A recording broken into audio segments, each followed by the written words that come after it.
Persona de hoje está recebendo a visita do vice-reitor da UFV, professor Fernando Baeta. Professor, o senhor que participa tão ativamente dessa administração, por que o senhor preferiu ser tão discreto? O senhor tem essa fama. Pois é, mas veja bem, talvez nós tenhamos que entender o nosso papel dentro de uma equipe, né, igual foi colocado aqui anteriormente, né?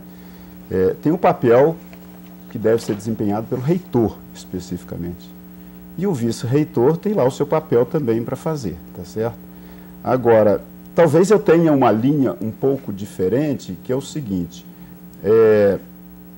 eu acho que a parte da conversa, das ações, das conversas, por exemplo, são muito importantes, mas as ações são igualmente importantes para que aquilo ali tenha resultado, né? A palavra sem ação, ela é morta. Costumo brincar, às vezes, lá com a secretária, que é para não me marcar a reunião, porque eu preciso trabalhar. E aí vocês fizeram, então, esse jogo, cada um faz uma... E isso foi bem estabelecido, né? Foi um prazer, por exemplo, quando o professor Evaldo nos convidou para participar desse pleito, e logo veio aquela situação assim, de como aprender a ser vice, que eu também não sabia. Só sabia que reitor eu não era. Uhum. E também eu sempre soube que eu estava numa equipe e você precisa fazer a sua equipe funcionar e trabalhar. Daí você ter, às vezes, que passar por pontos e pegar pontos para atuar que até nem eram aqueles pontos que você tinha de partida. Por exemplo, lá ainda na campanha, parecia que a minha linha de ação estaria vinculado mais à parte de ensino, pró-reitoria de ensino. E eu te diria hoje que eu não passei nem perto da pró-reitoria de ensino. Não consegui chegar lá, tá certo? Não consegui chegar lá. E nesse trabalho, hoje a universidade já está tão complexa que ela precisa disso. Eu desconheço uma pessoa que trabalha mais do que o professor Evaldo. Desconheço. Trabalha demais, trabalhou muito esse tempo todo, tá certo? E eu também, igualmente, acho que trabalhei muito. Trabalhamos todos os dois. Então foi preciso mesmo muito, dividir as ações, né? Exatamente. Para dar conta do recado. Para dar conta do recado. Como é que o senhor avalia a sua administração junto com o professor Evaldo agora que está terminando? Acho que estamos saindo bem, tá certo? Assim, num olhar bastante crítico para nós mesmos, né? O melhor aqui seria falar, não, foi fantástico, mas até num olhar crítico, acho que estamos saindo bem. Num primeiro momento, fiquei um pouco temeroso, porque esse ajuste da equipe, ele demandou um certo tempo. Tanto é que você observa que grande parte das nossas realizações estão aparecendo agora, tá certo? Então, teve um tempo aí que a gente acabou gastando para harmonizar a parte interna, né, e trabalhar as várias questões para que a gente pudesse chegar a isso. E isso não teve nada de eleitoreiro, né? Essa coisa que todo mundo fala, a obra só aparece no final de mandato. E agora vocês estão inaugurando aí uma série de obras. Sim, estamos, veja bem, todas essas obras, elas estão rigorosamente dentro daquilo que foi proposto lá atrás da nossa campanha. Fizemos grandes trabalhos, acho que grandes realizações, fizemos todo o processo de descentralização, que era algo que precisava ser feito. Criamos o Centro Tecnológico de Desenvolvimento Regional, que já está aí com o Parque Tecnológico para ser implementado, que é uma ação muito importante. Implementamos a educação à distância, tá certo? E fomos pegando também outras ações que precisavam caminhar e serem resolvidas. Estamos resolvendo questões críticas de muito tempo, como o espaço multiuso, que agora estamos entregando. Inclusive, uma das razões de nós não estarmos envolvidos no processo eleitoral é para que a gente possa trabalhar até o último minuto cumprindo essas ações que a universidade precisa. Porque todas elas, se você fizer uma análise crítica, você chega à conclusão de que a universidade precisa disso o mais rápido possível para ela continuar crescendo. O que vocês não conseguiram fazer que ficou ainda como uma frustração agora no final de mandato? Olha, o que nós não conseguimos endereçar ainda, estava até fazendo uma avaliação com o professor Evaldo, do que me coube, por exemplo, das ações, é que nós queríamos fazer um trabalho conjunto com a SEDAF, onde nós teríamos o FV Campus Viçosa e o FV Campus Florestal. Essa foi uma ação que acabou ficando no meio do caminho, ela não teve segmento, tá certo? Que talvez deva ser reavaliada aí para frente. No restante, nós estamos caminhando, e algumas coisas caminhamos melhor um pouco, tá certo? E outras menos um pouco. Algumas delas fizemos gestões muito fortes, mas não tivemos sucesso. Por exemplo, fizemos encaminhamentos muito fortes para o prédio da Química, que é uma necessidade de muito tempo, tá certo? Infelizmente, agora que nós vamos ter alguns recursos para começar a obra, mas queremos que essa obra não seja encarada como uma obra de final de gestão. Eu entendo o nosso trabalho como uma corrida em que você corre, e passa o bastão para frente e o próximo tem de correr muito, porque a universidade precisa disso. Então, que todas essas ações, essas obras tenham continuidade. E o senhor acha que isso vai acontecer com essa chapa que ganhou? O senhor espera que os professores Carlos Sediama e Cláudio Furtado sejam, de fato, os escolhidos pelo MEC?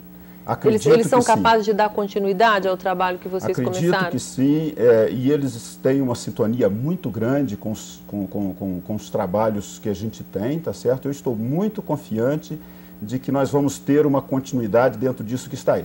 Inclusive, o professor Cláudio Furtado está na FUNARB até julho, né? E eu estava no encontro que eu tive com ele, falei para o professor Cláudio Furtado, a partir de agosto já esteja à disposição, que nós já precisamos começar a fazer o trabalho de transição.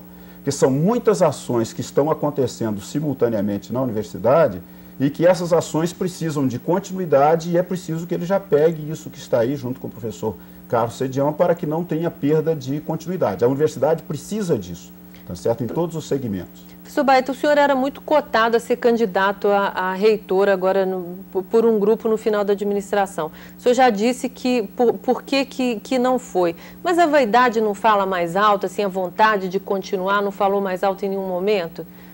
O senhor não pensou nenhuma vez em ser candidato a reitor?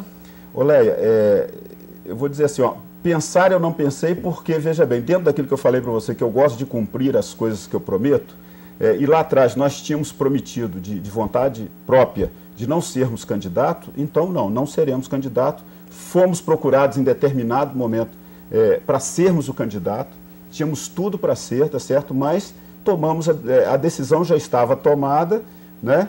Avaliamos essa questão, mas sendo também uma pessoa que gosta de ver as coisas completas e prontas, tá certo? A decisão acertada foi de ficarmos de fora desse processo. A reitoria é muito desgastante? Desgastante. Olha, você trabalha 24 horas por dia, está antenado 24 horas por dia. E agora, o senhor não sendo candidato, quais são os seus planos? Assim, o senhor pensa em ser candidato daqui a 4 anos, vai voltar para a sala de aula, tem vontade, assim, com a experiência que o senhor adquiriu como vice-reitor, em ter uma outra experiência administrativa, uma outra gestão? Ainda que não seja aqui na universidade? Olé, o compromisso institucional, ele deve falar mais alto, tá certo? Em princípio, o que eu tenho é o meu gabinete de volta, tá certo? E as minhas linhas de pesquisas, trabalhar com meus orientados, isso é o que eu tenho. Agora, é claro que se a instituição precisar, de alguma forma, da experiência que a gente adquiriu nesse período, nós temos até por obrigação de ajudar, tá certo? Agora, quanto a voltar como candidato, acredito que se aí pela frente, se tivermos um projeto para a instituição, se tivermos pessoas agregadas a gente que estejam imbuídos deste mesmo projeto e que se a comunidade assim o entender... Então o senhor não descarta essa possibilidade? Por enquanto você está voltando para a sala de aula? Por enquanto estou voltando para a sala de aula. Professor Baeta, a construção da via alternativa, o senhor foi muito criticado. Inclusive, ela foi chamada de Transbaeta numa época. Hoje, o senhor acha que a comunidade vê essa via com outros olhos? O senhor acha que foi uma boa ação da sua administração? Leia, veja bem, desde que nós começamos a trabalhar, nós procuramos muito pragmatismo na resolução dos problemas. Nós tínhamos soluções já apontadas que eram muito complexas e muito mais caras, tá certo? Para a instituição, para que a universidade tivesse uma segunda alternativa de acesso, tá certo? À cidade. E ao fazer esse trabalho é que foi identificada essa possibilidade de utilizar a Vila Janete como sendo esta conexão, tá certo? Foi um trabalho puramente assim, de otimização já do que a gente tem, pensando em problema de segurança, pensando problema em toda a conjuntura que a universidade estava passando nesse momento, né? Estamos convictos que foi uma obra importante, tá certo? Simples, barata relativamente, tem um portão lá em cima que o dia que a universidade cismar ou decidir que não quer usá-la, mas fecha os portões e pronto, tá certo? Nós estaríamos... Mas, ao mesmo tempo, não podemos, por críticas de alguns, tá certo? Às vezes você não consegue sensibilizar a todos, deixar de fazer alguma coisa que traz vantagem para muita gente, né? Para muitas pessoas da comunidade. Qual que o senhor acha que será o maior desafio da próxima administração, convivendo aí com essas mudanças aí previstas pelo governo Lula? Eu acho que o maior desafio que a universidade tem no momento é a gestão de pessoal. Esse é o maior desafio. Mesmo porque, se você associar a gestão de pessoal com o processo de escolha de dirigentes, a maneira como o processo de escolha de dirigentes acontece, ele tende a buscar dirigentes menos comprometidos com essa situação da gestão de pessoal. E aí complica. É mais difícil administrar recursos humanos do que a falta de dinheiro na universidade? Muito mais, muito mais. Hoje é muito mais. Essa estabilidade no emprego, às vezes, ela é um problema? É algo a ser discutido, eu acho. Eu acho que ela desmotiva até a própria pessoa, tá certo? A pessoa às vezes se sente desmotivada, mas você sabe que o ser humano depende de desafios. Quando ele não tem desafio nenhum para encarar, ele acaba sucumbindo também, ele acaba sendo a principal vítima desse processo. E você acha que o governo Lula está preparado para enfrentar esse desafio? Eu acho que o governo Lula ainda não tem um projeto para a universidade e nós precisamos construir esse projeto. Só que esse projeto precisa ser discutido numa base mais ampla do que está sendo discutido hoje. No meu entendimento, toda a discussão de reforma universitária que está acontecendo hoje não passa nem de perto pelo real problema da universidade. Professor Baeta, esse é um assunto, então, para a gente deixar para um próximo programa, para conversar, então, sobre essa reforma da universidade. Infelizmente, nosso tempo acabou, a gente tem que ficar por aqui, mas nós lembramos que você que está em casa pode participar do Persona através do e-mail persona@ufv.br, sugerindo nomes de pessoas e perguntas a serem feitas aos próximos entrevistados. Nós ficamos por aqui. Uma boa noite para você. Muito obrigada, professor.